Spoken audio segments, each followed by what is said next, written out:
from the All Indiana Podcast Network. It's time for real conversation about the real issues that affect our communities. Poverty, education, equality, and more. This is Real Talk. Real Talk with Reverend Charles Harrison. Welcome to Real Talk on the All Indiana Podcast Network. I am Reverend Charles Harrison, and on this episode, I will be talking with Reverend Jeffrey Brown, who is the founder of RECAP, Rebuilding Every Community Around Peace. And he was a key member of the leadership responsibility for what the New York Times called the Boston Miracle, where that city seen a decline in youth homicides of 73 murders in 1990 to 0 murders from 1995 to 1998. Welcome to Real Talk with Reverend Charles Harrison, and I have a very special guest with me today. I have known Reverend Jeff Brown way back when I was a much younger pastor in Indianapolis, and when I was willing to do some of the work and jobs that some of the more seasoned and veteran pastors were not willing to do. They would allow us young pastors to get out there and do some of the work. But I met Reverend Brown under the Goldsmith administration in 1998 when Reverend Brown and Reverend Rivers came to Indianapolis to talk a little bit about what was happening in Boston. And Reverend Brown, welcome to Real Talk with Reverend Charles Harrison. Oh, it's a pleasure and an honor to be on your podcast, Pastor. We've known each other since our hair was black. That's true. It was black back then, yeah. I was telling my son, he was teasing me about my hairline, and I said, well, son, I did have a hairline once upon a time. I know. Hey, just blessed that we're still alive. That's all I'm saying. Amen. That is so true. Well, Reverend Brown, let's talk a little bit about, because when I first met you, I was invited by the Front Porch Alliance of Indianapolis to a meeting that there were a lot of community leaders and clergy members there that night.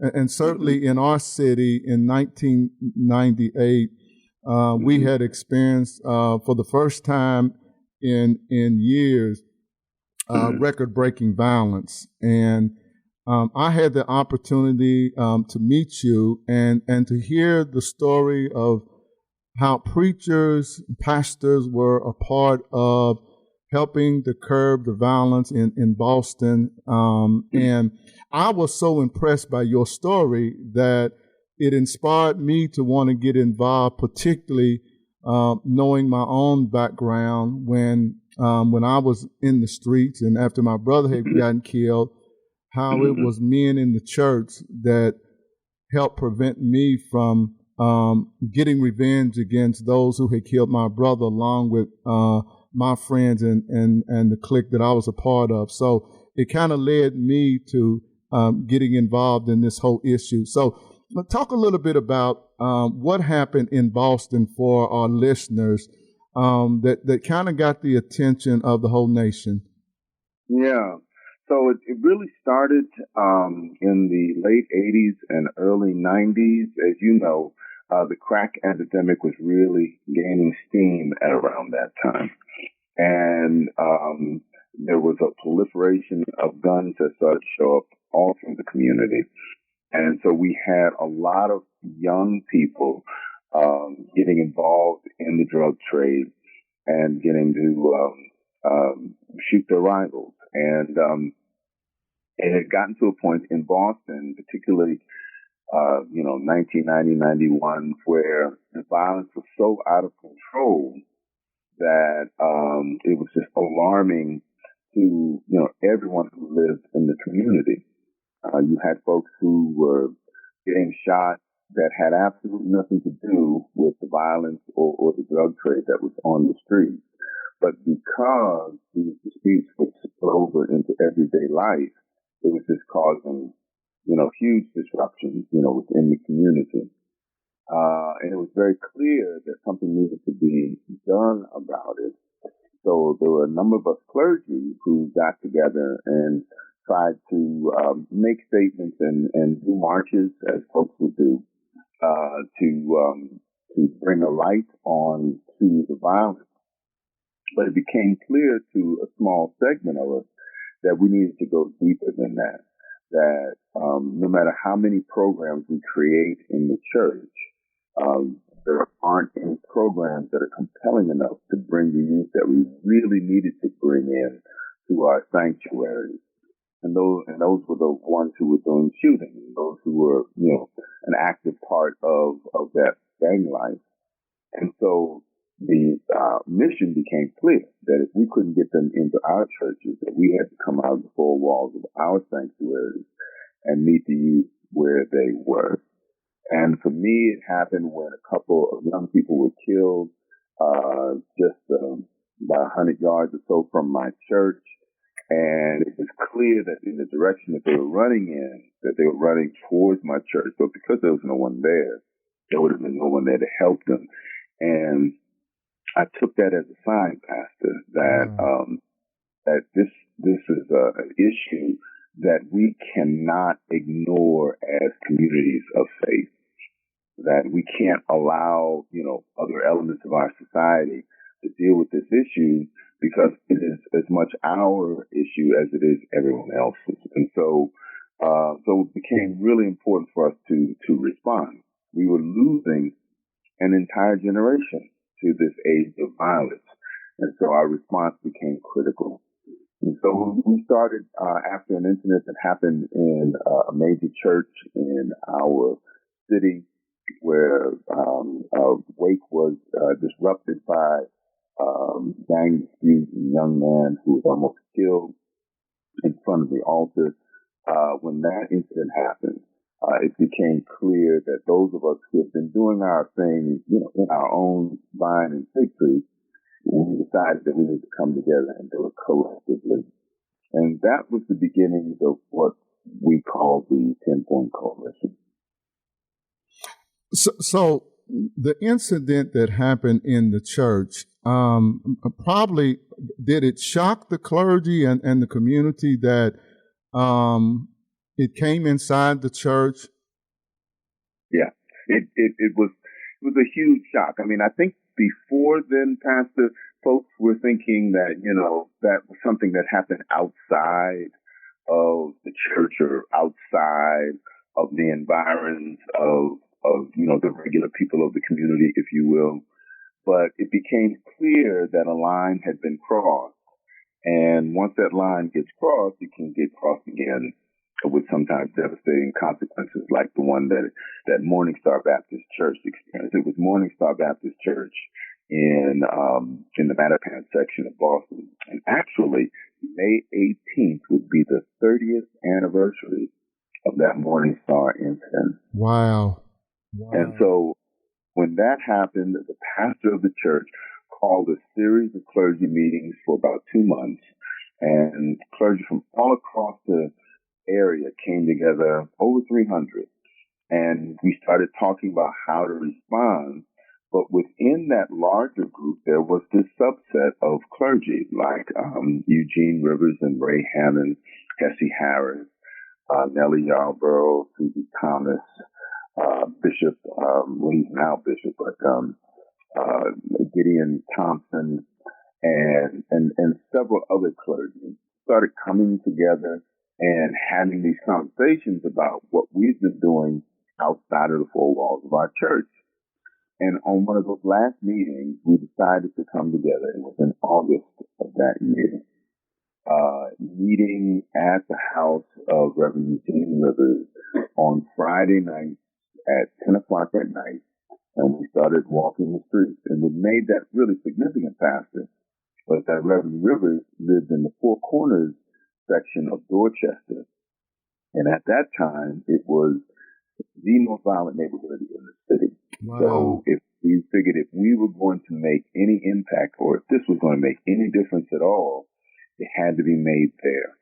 And so we started walking in and around the Codman Square area, in and around Washington Street, going all the way down to Blue Hill Ave and Nightingale Street, and all of these streets that were very familiar to folks who, hung out at night, but now started to become familiar to us as clergy.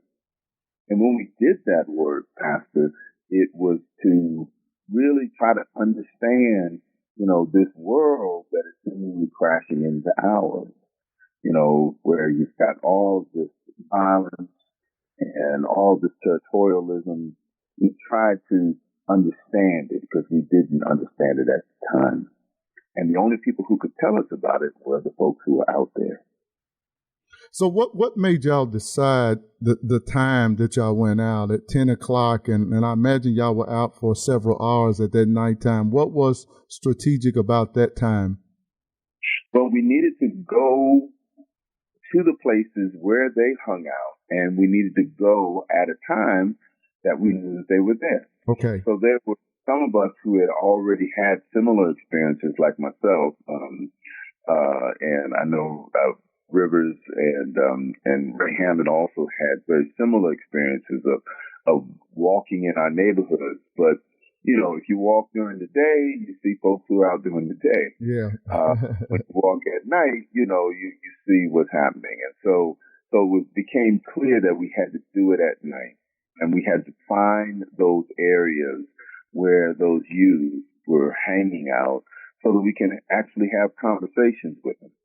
And it was very important for us to go out in a learning mode, Pastor.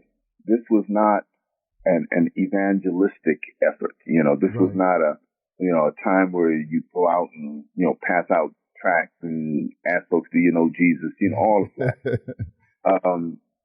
We did not know our own neighborhoods after 9 o'clock at night, between 9 p.m. and 5 a.m. But they did, so they were the experts in understanding that environment. So we went out and said, hey, talk to us. Help us to see what we're not seeing here. Help us to understand what we're not understanding here. And we got this extraordinary education on what was really happening in our communities and the effects of some of the structural weaknesses in our communities, the effects that it was having upon young people. And so it was a fascinating moment for us.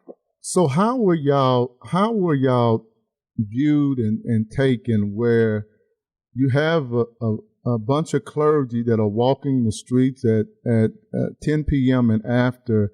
Was there suspicion when you first went out? How did young people view the group? Yeah, there was clearly suspicion, Pastor. I mean, when we first went out there, the heavens didn't open up and the angels started all that. None of that happened. None of that happened, huh? So those first times when we went out there, and went on for a few weeks, folks would sort of look at us and just stare at us. We speak to them. They may say something back, but there wasn't much interaction at all. Okay. We were not, drug dealers. We were not drug customers. We were not the police. They figured that out, by our interactions, although, some of them might have suspected as such. Right. But, given the fact that some of us were wearing collars out there. Okay. It was like an anomaly. Like, what in the world are these guys doing out here? Right. And so it was, maybe a few weeks into it that we started to get some real interaction and people wanting to talk to us and wanting to walk with us and all of that. And what we found out, Pastor, was even though nobody was talking to us in those first outings, everybody was watching us. Like the word just hit the streets like wildfire. Wow. Yeah. And they wanted to know two things. Number one, if we were going to keep coming out there, if we were going to be consistent in our behavior. Because you know how these things go. You have a crisis, and then you have huge crisis response, and as soon as the excitement dies down, then the effort is killed. Right. When we saw that we kept going, then that was one hurdle that we were able to get over. And then the second one was, were we out there to exploit them? Because there was always somebody in the community who would say, we're going to take back the streets. And they always seemed to have a reporter with them, Right. or, a television camera with them. And they would enhance their own reputation to the expense of those who were out in the community. Right. And so they saw that we didn't have anything like that. We didn't have no bodyguards, anything like that. Then they decided to approach us and have a conversation with us. And we had to pass those tests in order to get to a point where we can actually have some honest conversation. You made the comment, a few minutes ago that at some point people started walking with you. Who was that started walking with you as y'all were starting to walk through the community, at that time of night? Well, we were fortunate to be walking in an area that one of us had been frequently walking already, and that was Eugene Rivers. Okay. And so when it became clear that we were doing the same things that he was doing, that we had the same mindset that he did in that Four Corners area. Okay. And you had some of the youth that he had been connecting with and out to coming with us, and sort of just hanging out with us and even helping us or giving us guidance and direction, taking us places, like crack houses and, other little areas where people were hanging out. We just found and discovered that there were, we used to call it this whole other world, but it became clear to us as we were doing this work that this is all one world. This is our community in its totality. Right. You have the stuff that happens during the day, and you have the stuff that happens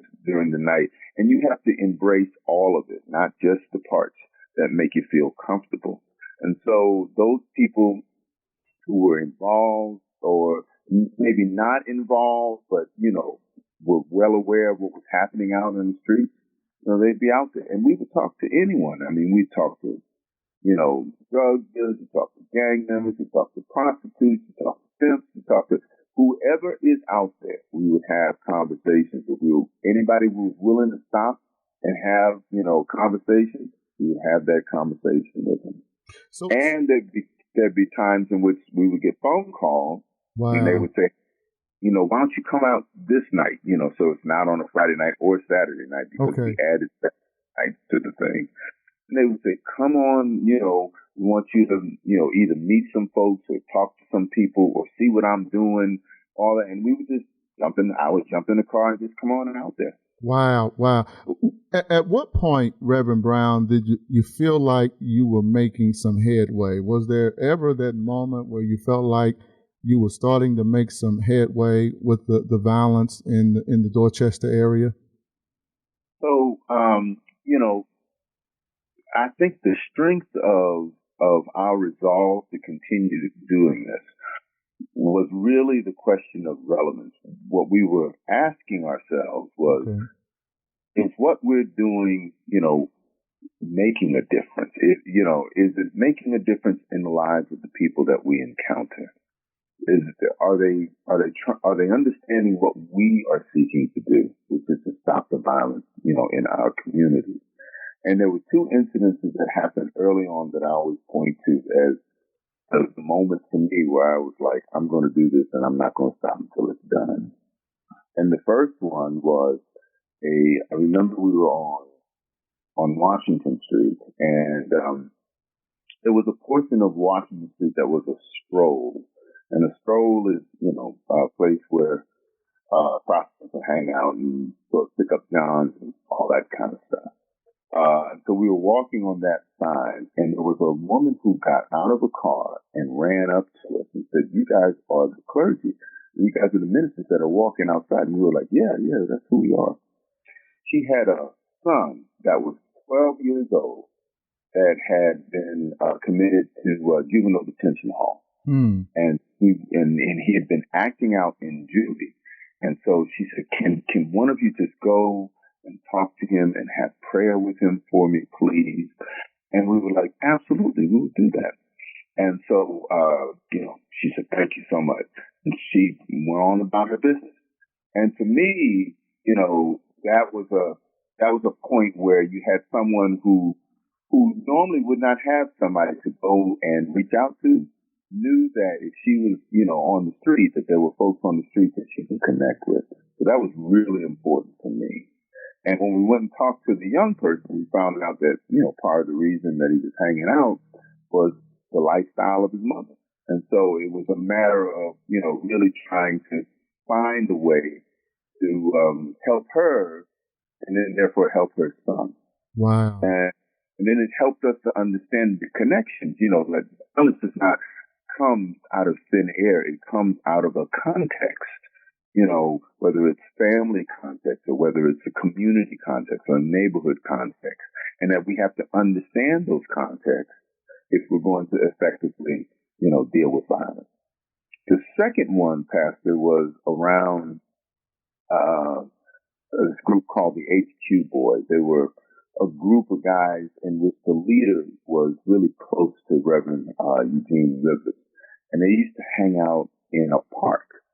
And we used to go into the park to talk to them. We really didn't want them to, deal drugs in the park. So we would try to urge them to not doing that. Right. But it was also a way in which we could connect with folks.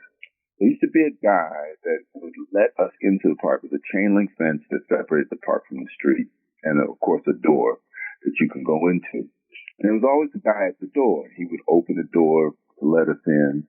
We found out later that he was one of the hearts of the gang, which was someone who, would actually carry a weapon. And if there was trouble, probably be the first one, to respond to it. Right. The entire time that we would go into the park, this guy would never talk to us. And, we didn't talk to him either. Wow. And I remember one night, as we were there, he walks over to a colleague of mine, Reverend Bob Fisher, and says, can I talk to you? And then they start having a conversation. So when we leave, we all grab Bob and we say, Bob, what did this guy say? And Bob said, you never believe it. This guy grabs me and he says, look, you don't know me. You don't know anything about me, but I've done some pretty bad things in my life. And I got a question. The kid said, out of all the things I've done in my life, I seem to have lost my conscience. Can you help me get my conscience back? Wow. And at that point, it was clear to me that among the roots of violence that we deal with, the economic roots of violence, the social roots, the judicial roots, there were also moral and spiritual roots. And this kid asked the question because he knew we had some insight on that, and that would help him, with his life. And we said to Bob, he said, what did you say in response? And Bob said, listen, the fact that you even asked that question proves to me that you still have a conscience. Wow. And then they talk from there. So, when those things happen, those are the things that sort of, when I got home, I was like, this is the thing that I'm doing, and I'm not stopping until we make this difference, because I know that if we can connect in that way, then we can really make a difference. And not so much as a church, right? We're not trying to add members to our church. Right. This is something that, we felt that Jesus would do. If he was here on earth, he would not be preaching in the biggest churches in America. He'd be out in the streets trying to make a difference to whoever would listen to him. So that was our commitment at that point. What convinced the young people? Because I'm looking at an article here, and it talked about in 1990 there were 73 deaths, but by the time you got to 1995 through 1998, there were 0 deaths. Yeah. What happened, and what convinced people on the streets, gangs, drug dealers, and others, not to use violence as a means of retaliation or settling beefs? What happened? I think what happened was it I think our effort sort of sparked more efforts in and around the community and then the city. Okay. When people talk about the Boston Miracle, they always highlight, the preachers. And I think that's because of the sexy news story, right? Right. But the reality is that what happened in Boston was a comprehensive thing that involved everybody. So it wasn't just you had street workers, you had community outreach workers, you had folks who were working in public health doing things. You had mothers, like community mothers, who sit on the block and kind of keep an eye on the block. You had all kinds of people who sort of leaned in and did this. So it wasn't just the police, it wasn't just probation officers, it wasn't just clergy, but it was everybody, because once they saw that, that this is, not an intractable problem, but this is a solvable problem, then everybody wanted to jump in. And so I think what happened, Pastor, was that, what was created was this umbrella that, the youth were able to, for example, access services that they weren't able to access, before, because they weren't available, or have folks, connect with them and talk with them, and when they're at a point where they're about to go over the edge, be able to call somebody like me or somebody like Rivers or somebody like Graham, and we talk them off the ledge, Okay. and they don't go out, and do some mission and somebody gets killed. So all of that was happening at the same time. And so that, 29-month period in which we had 0 juvenile homicides was striking, because when you look at the beginning of all this in the early 90s, then you would know that most of the homicides were juvenile driven. It was either juveniles who were getting killed or juveniles who were shooting, at the time. And it was from that to, historic 50-year low of 33, I think. And it was extraordinary. It was really extraordinary. And I think it was like all the hands coming in. So what was also really clear is that you really needed community leaders from within the community committed to coming together and doing this. Wow. So, and our being able to demonstrate and, be verified by, the powers that be that, oh no, they're out there. They're doing it. We see them, then that made a huge difference in terms of the powers that be understanding that, rather than investing in some of these other ways that we've been investing to reduce violence, we need to invest in this kind of stuff. We need to have more street workers out on the street, for example. We need to have whatever programs that they're designing as a result of having conversations with folks who are close to the problem, that we need to support that. And that's when the real movement started. So what is so unique about Boston? And I guess this is a question I want to ask you, because I know you, Reverend Brown and Reverend Rivers and other 10-point pastors have been to cities all across the country and sharing your model and what Boston did as a city that really impacted the level of violence that the city was experiencing. But most cities have not seen the same kind of success that Boston has seen. I think Indianapolis did probably from about 2000 to 2012, started seeing low numbers of criminal homicides in the city, and then in the area certainly where 10-point patrols, which we have seen very low levels, but it's been difficult to do it citywide. And some say what groups like 10-point has done, particularly in Indianapolis, has just pushed the violence to other parts of the city. What was so successful about Boston that has been difficult to replicate on a citywide basis in many of our major cities across the country? Or is there anything any different? Well, I think there are a couple of things that I could speak to around that would be important for folks to understand, this model. One of the bedrock principles of this model is that it's based upon community leadership getting involved in public safety in a way in which other stakeholders trust and understand those leaders' point of view and do what they can to help and assist. As you know, Pastor, law enforcement can look at a particular street and make judgments about it that could be wrong. Right.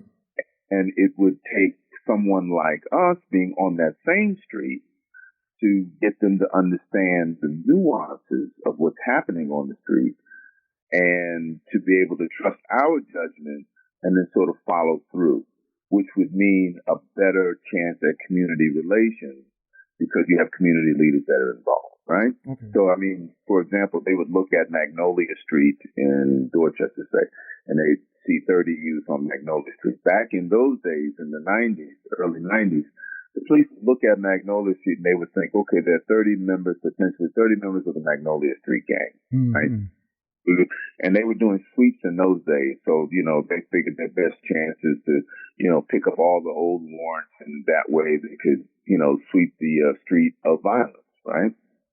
But we would say to them, because we worked with Magnolia Street, that there are not 30 members of the Magnolia Street gang, that there are 12 youth that hail Magnolia. The other 18 just happen to live on Magnolia Street. And then we would say to them, you all have committed yourselves to go after hardcore gang members, which you define as youth that, carry guns and shoot. Of the 12 gang members, only 3 meet your qualifications.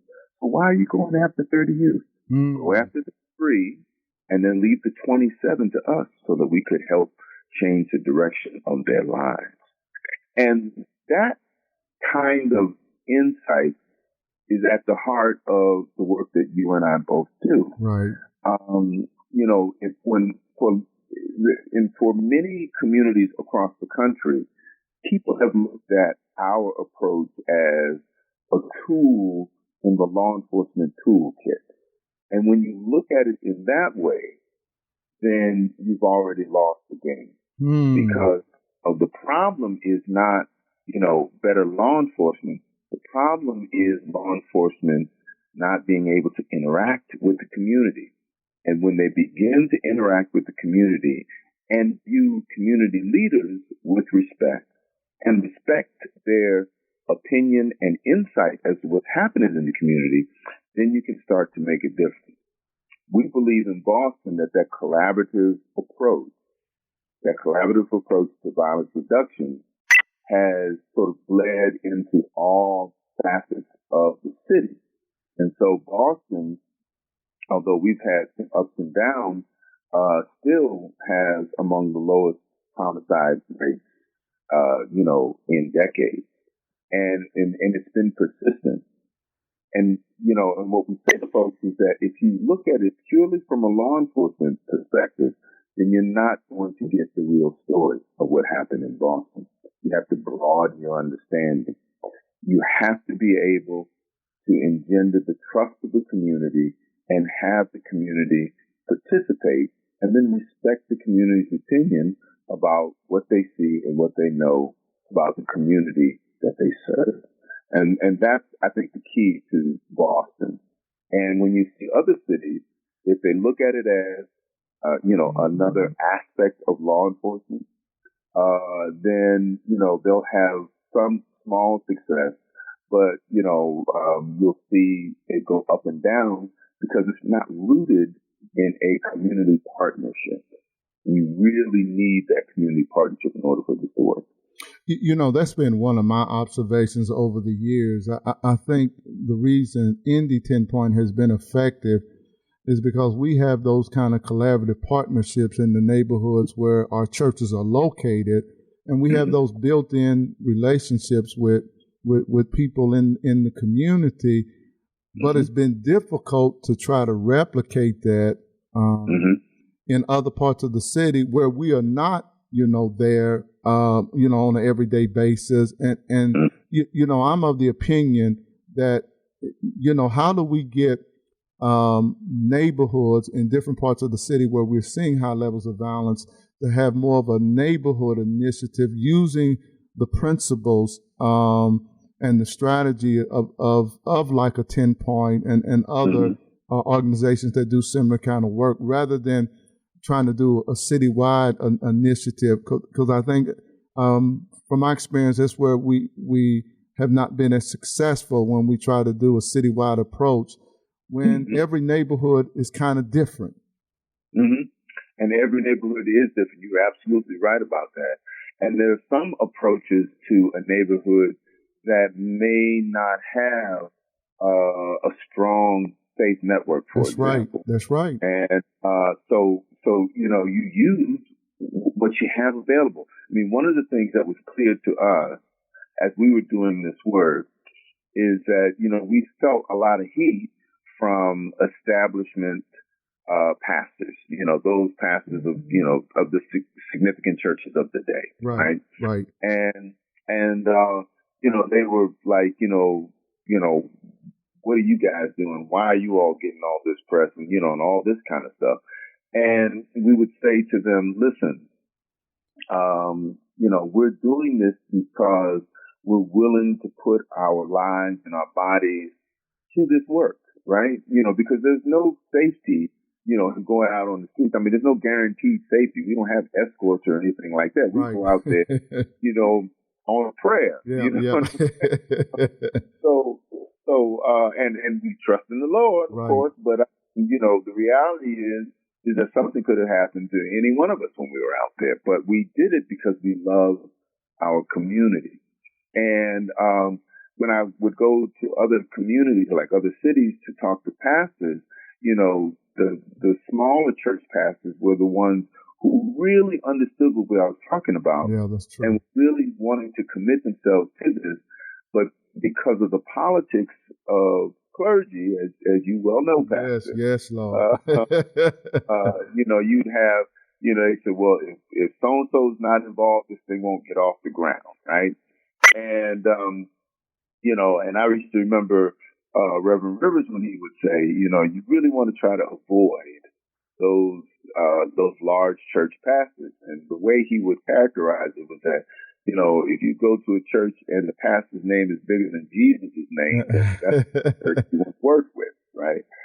But what was true about all of that is that you really want to grab the folks who listen to what you have to say and say, yeah, I want to do that. They may not be the pastor of the biggest church. They may not even be a pastor at all. But if they are committed to what you are committed to, then that's who you want to work with. So there were some neighborhoods that did not have, a clergy person, leading the effort. It was like a basketball coach. I remember in one community I was in, it was literally the coach of one of the high school basketball teams. And, his thing was going out there and, ostensibly he was like, I'm just, looking for my boys, who are out there. But the reality is that he drank the Kool-Aid, Pastor, and said, look, we've got to be out there. And he was well respected in that neighborhood. So folks would approach him and talk to him. I'm talking about young people, I remember working in a community, as you know, Pastor, when I would go out and train clergy, I would walk in the community. And there was this one community where, it was a certain ethnic group, and this ethnic group were really Catholic, right? So when I talked to the priest came up to me and he said, I want you to walk with these 3 nuns. And I'm thinking, these nuns? Nuns, right? So I started walking in this community. They were part of the training, and I started walking in this community. And to my shock and surprise, these young people came from the backyards, from around the corner, coming up to these nuns and coming up to us, asking for a blessing, and their children, and it was extraordinary. After that, when I went back to the priest, I said, I really apologize for my incredulity. I said, just forgive me. I just ask for forgiveness, because it really is about and he knew who to send out there Right. because he knew the effect that they would have. And in that community, they told me later on that there was shootings that was happening on a nightly basis, and it just stopped. Wow. And so those nuns would go out there, I believe they did twice a month. They just walked out in the community. Wow. And these kids would mob them, which was amazing. Just amazing. So it is, we're looking for the coalition of the willing, if you will. Those who feel that calling to do it, maybe not, as a pastor or clergy, but they're willing to be a part of a coalition that you lead. And, you get them out there and you get them to do the job. One other question, for the time that we have,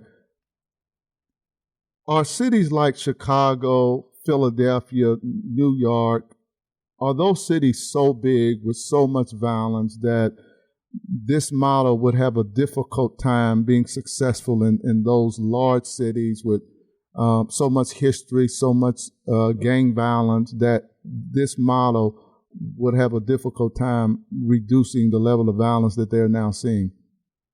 Yeah, that's always a question that I get thrown.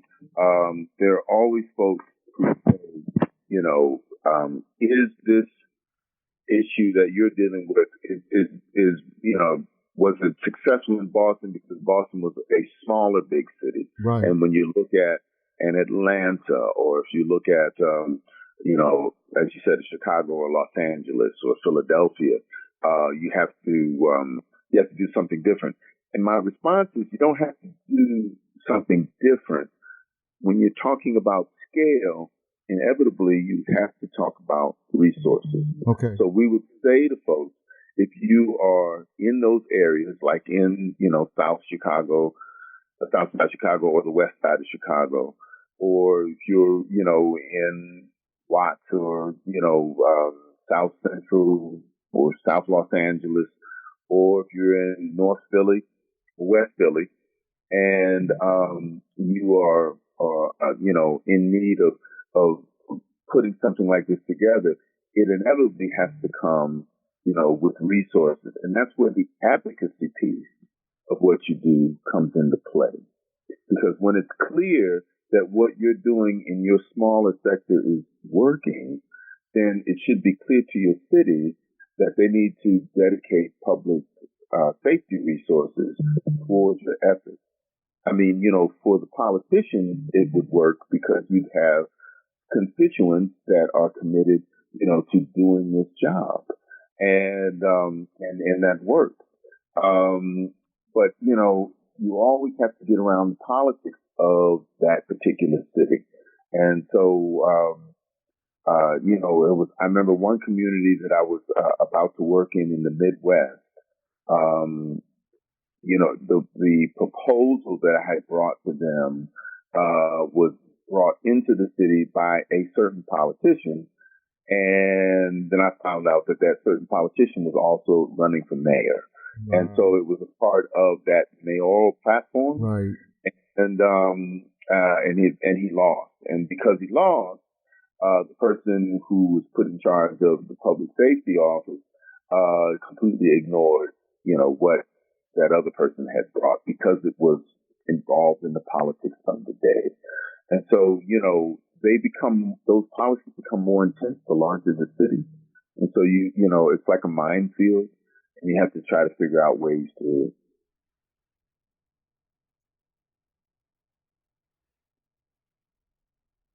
You still there?